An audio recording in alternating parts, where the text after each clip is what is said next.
om vi kör förbi ett vandrarhem så får du lov att vi stannar där. Vi har ju bestämt att delta.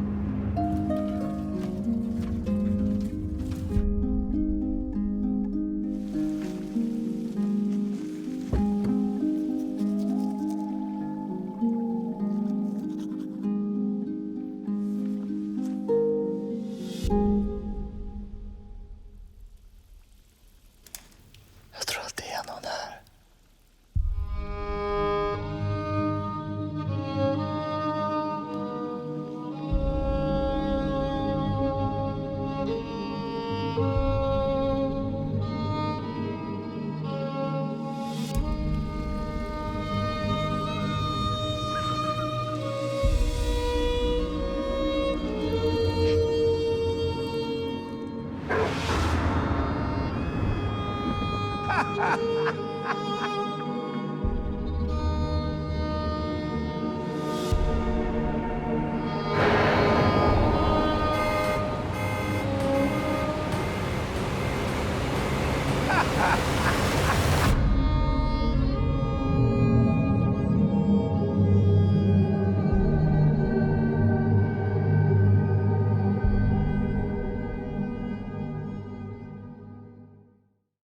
Good evening and welcome to this BFI at Home event. My name is Anna Bogutskaya and I'm super excited to be hosting tonight's Q&A with Johannes Nyholm, the writer-director of Koko-Di Koko-Da.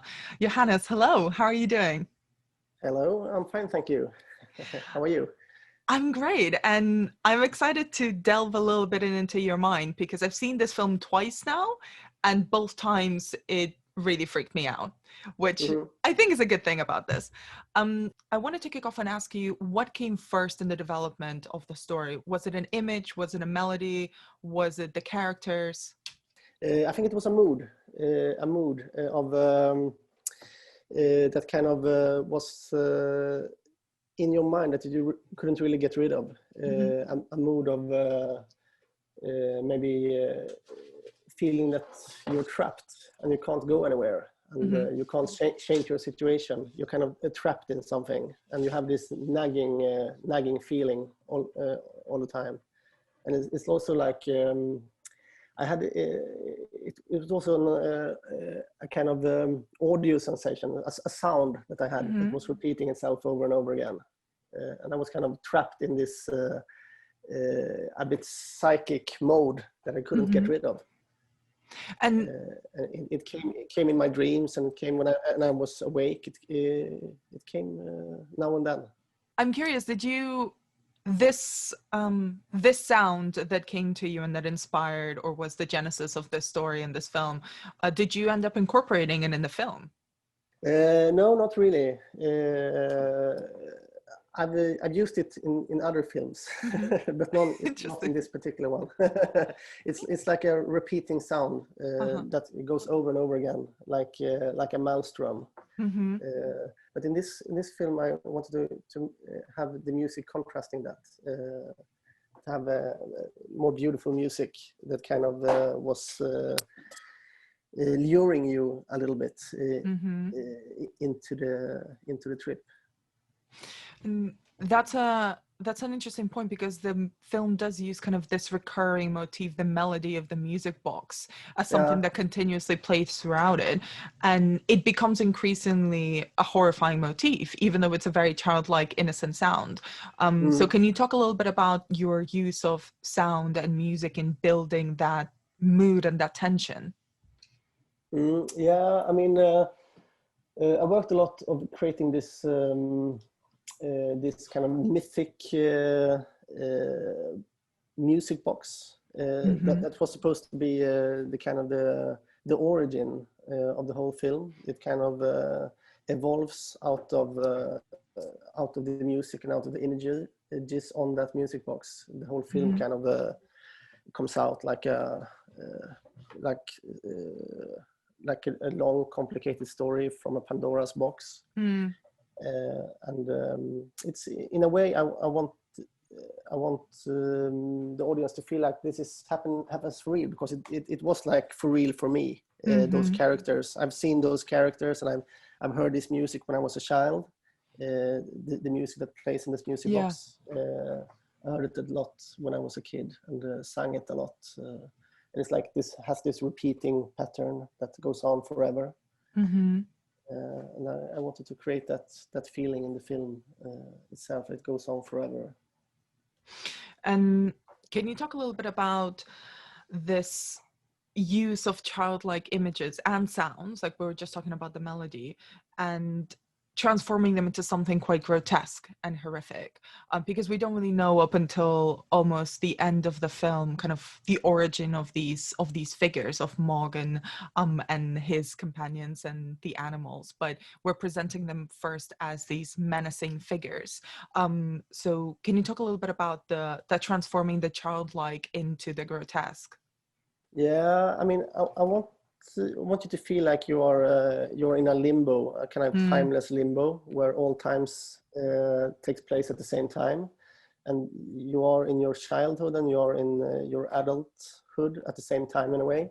Mm-hmm. It's like dreams, like when you travel in your dreams, then you're all ages at the same time. Mm-hmm. And I wanted to give that feeling to it, that it's like how I dream things. I dream, I mean, things that happened when I was a young boy, and this is the kind of dreams I could have both then and now. And I wanted to create that feeling of timelessness, of being a child and being an adult at the same time, and getting nowhere. Everything is the same, and you're getting nowhere. And it's interesting you bring up time, because there is it does play almost like a time travel or a time loop horror film, and you talk kind of about time being collapsed in itself and this use of dream logic, but can you talk a little bit about the way that you structure the film, you know, these recurring chapters that are all sort of happening at the same time but also a little bit different, and why did you want to give this loop structure to the film? I wanted to create, as you say, this dream-like structure, this dream-like logic to it, that you feel like you're traveling somewhere, but in fact you're not. Maybe things change, but you feel that it's still the same. So it's like you walk and walk and walk and run and run and run, but you end up in the same place. That kind of situation. It's like I wanted you to get trapped in a certain mood.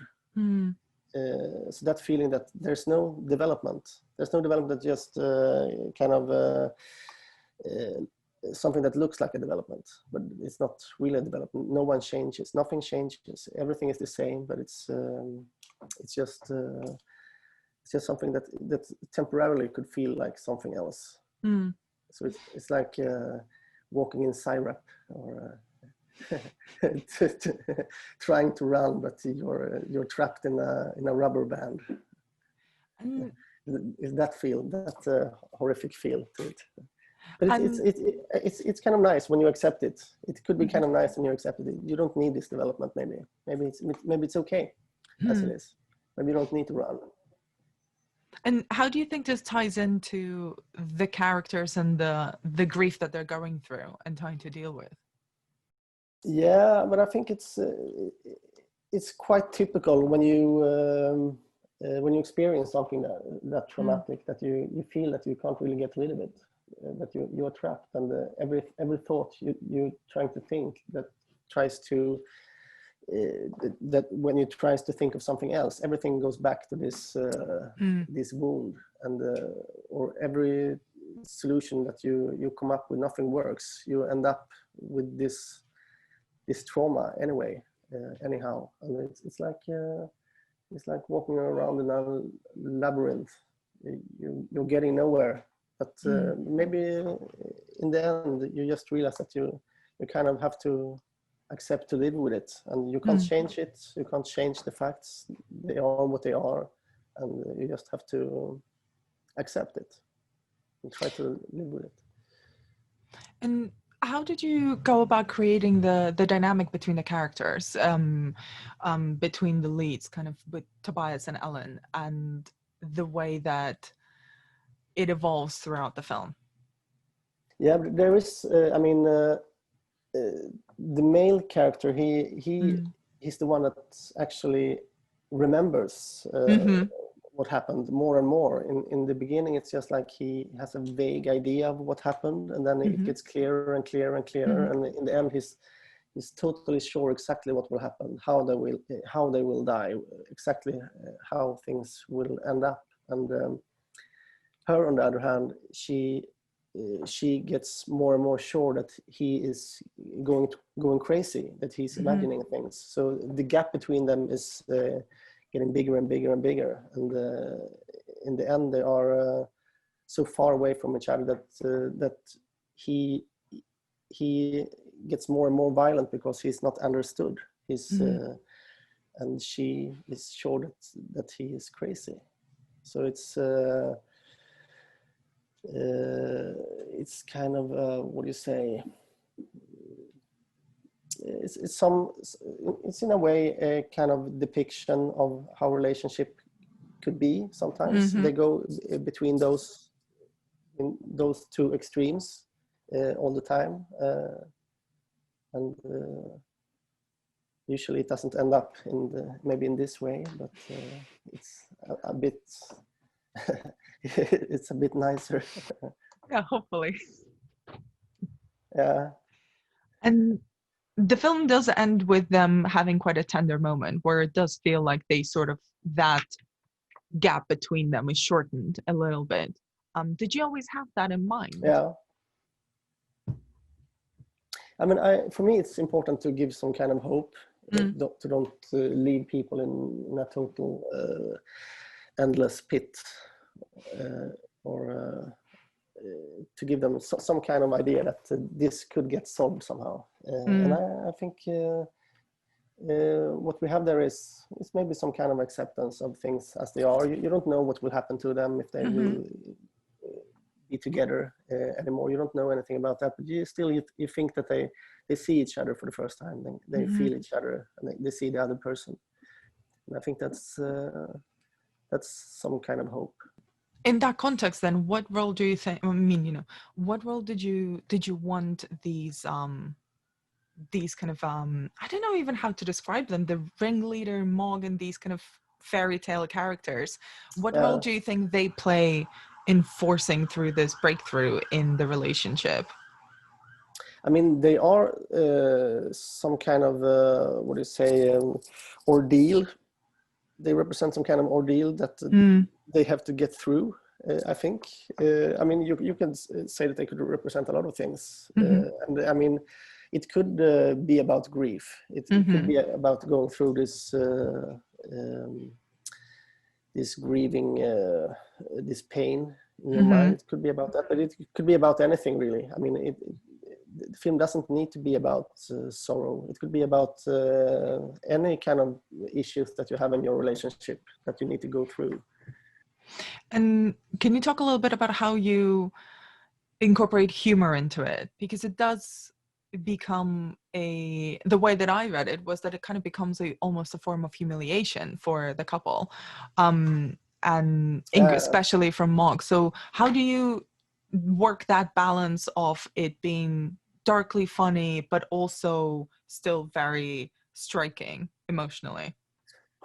Yeah, I mean, I think the humor is really important. It's an important part. I mean, I don't feel that I mean, I'm not sadistic in nature. I don't think so. But it's a very sadistic form of humor that exists. This Mo character, he's a total sadist. It's his way of life to laugh at people's misery. And I mean,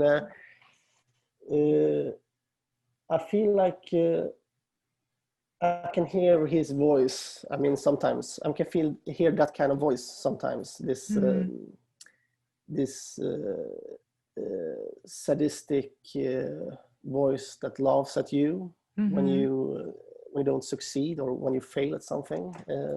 There's this. I mean, it could be society's view on you, or a pressure on you, or expectations that you fail to fulfill. It could be about anything, but I wanted to make this character very grotesque, but also humoristic. I think he's funny at the same time. I don't want to be his friend, but I definitely think he's funny, and I can laugh at his extreme cruelness in a way. Yeah, you can laugh at him as long as he's not directing his attention to you. Yeah, exactly. And could you talk a little bit? Laugh nervously.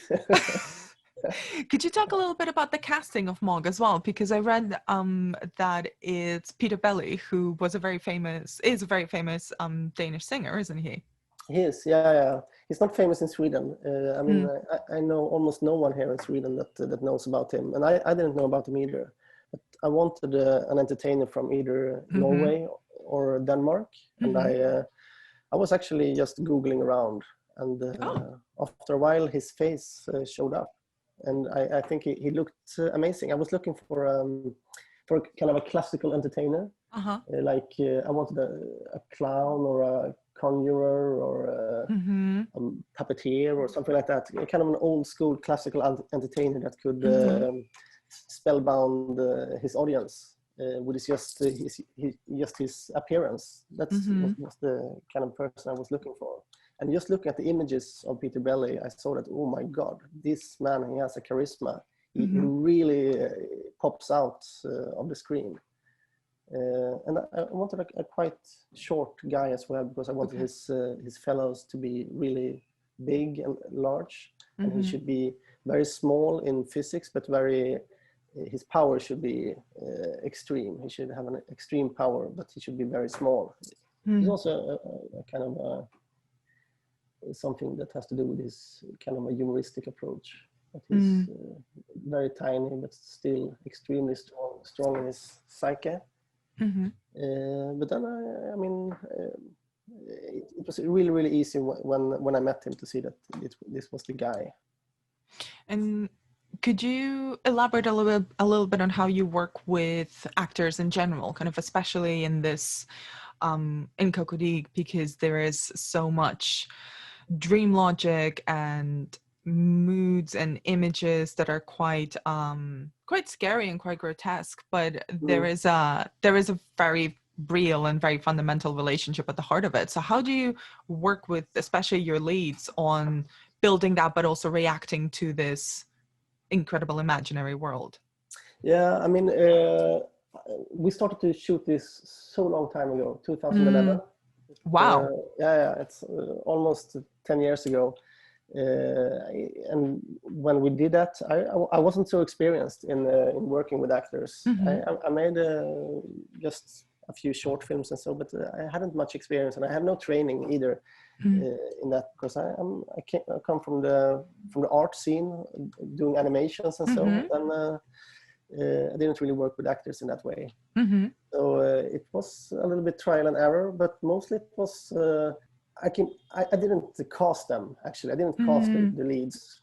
I just knew them vaguely, those actors. I had a friend that worked with them, and since, I mean, we hadn't so much budget for the film, and I didn't want to look forever for the perfect actors, because I thought that they could do this. I mean, I'd see them together as a couple, and I knew that they had the right energy, and I think they were fantastic actors. I didn't even have any casting session to try to find the right person. My focus was just getting to know them. So we drove around in cars and tried some scenes from the film, and we built a tent, and we tried some scenes, and just I worked together with them. Instead of looking for something else, I was looking for them, what they had, their experiences from before, etc. And then I gradually I found that it was kind of written for them without me knowing it. So interesting. I think it was maybe a rare way to work, but I usually work a lot with intuition. When I feel something's right, I don't ask questions. I just take this as a gift, and was a gift for me for this film. And we've been shooting in so many periods. Like we started in 2011, and we shot in 2012, a little bit in 2014. And even the The last scene I think we shot in 2018. They are 7 years older, and Wow. I think you can see if you try to find it, you can see that they are traveling in ages sometimes. I mean, I'm going to rewatch the film again and just try to pinpoint the differences in time. It is a literal time travel movie now. Yeah. And it's interesting you mentioned your background in animation as well, because one of the haunting bits about the film is the animation. And I wanted to ask you kind of if you think, and there's one of the kind of very esoteric moments for me was that scene where she goes and she sees this performance, as well as all the wraparounds. But do you think there's those portions of the film, did you always intend them to be animated? Or do you think there's something that the animation can offer that live action just cannot? I mean, it wasn't there all the time from the beginning. I mean, this film has gradually evolved during those years. In the beginning, it was just the woods, and then then came the girl, and then came the animation, and so it's kind of an evolution where I think that something was missing, and then I have to develop in that direction. The animation, I think, I mean, it works really well of trying to say abstract things, not being too concrete. You don't say that it's about just this person. It's not about just this grief. It's not about just this. It's about something bigger, something more abstract, so people can put their own life into it in another way. Same goes with music. I think working with animation and music, it can give this tone of the general feeling instead of this being this specific thing that it's all about. So I think it's good to work with something that's supposed to be timeless, because those, I mean, this technique that we work with is like, it's just shadows and light. It's like this technique is made up, I mean, tens of thousands years before the movie camera, like the camera, and just playing with shadows. And so I think it's really good to try to create something that's timeless, that's not trapped in our time. It's just, I mean, it's showing animals in the woods. It could be happening in the Stone Age or wherever. It doesn't matter. It's the same world. And I wanted to ask a little bit as well about your process, which you've talked a little bit about in how the story evolved and the different elements kind of coming together. But you wrote, you directed, you produced, you edited. So how did you find, or how did you balance all of those different roles throughout the process of making the film? I think I mean, this film was in a bit, it was a way for me to learn how to make films. I mean, I've been making films my whole life, but not like this, a feature film with actors and so. It wasn't my I did a feature film in between. I know. I mean, in 2016, I made The Giant was finished, and I did it in kind of a pause in the middle of this film, because we hadn't any financing for Koko-Di, so we had to pause it to try to get more financing, and then I made The Giant in between. But you could say that Koko-Di was my first feature film in a way, because I started it many years before. And in a way, it was a way for me to learn how to make films, to learn how to direct and to produce, and because it's so hard to know what you want if you don't know how to do it. It's hard to work with people and respect their work if you don't understand it. So even if I will continue to produce myself, but I will also continue to let other people produce, let other people edit my films. But if I don't know how to do it myself, it's really hard to guide others, I think. And what was your biggest learning, do you think, of the long process of making Koko-Di? Oh, there's so many things. I think one thing is to kind of trust intuition. There's so many magical things that just happened that I could never ever come up with myself. The people that are involved in the film and how the story evolves, and so there's so much thing there that's just coincidences, which I think is what I enjoy most about it. Mhm. Other thing is, I mean, one thing that's really important for me now is to try to have fun in my work, not stress too much. Try to enjoy what I'm doing, because you work so long with a film, and you have to make it work with the rest of your life. And I mean, it's very easy to get super stressed when you're so many people work with something together, and there's so much money involved, and there's I mean, it's such a complicated process, and it's very, very easy that you get burnt out or stressed up, and it takes time to get back after that. So I think one important thing is to take it easy and try to find a way to work that you enjoy. And just to wrap up the conversation, can I ask you, what would you like audiences to take away from the film? Hope, I think, is important. No matter how far you fall, how deep you fall, I think there's always a way out. And I think you should try to accept that sometimes maybe you can't change the situation, but you can find your way out of it anyway, somehow. Excellent answer. And definitely something we need a little bit more of now.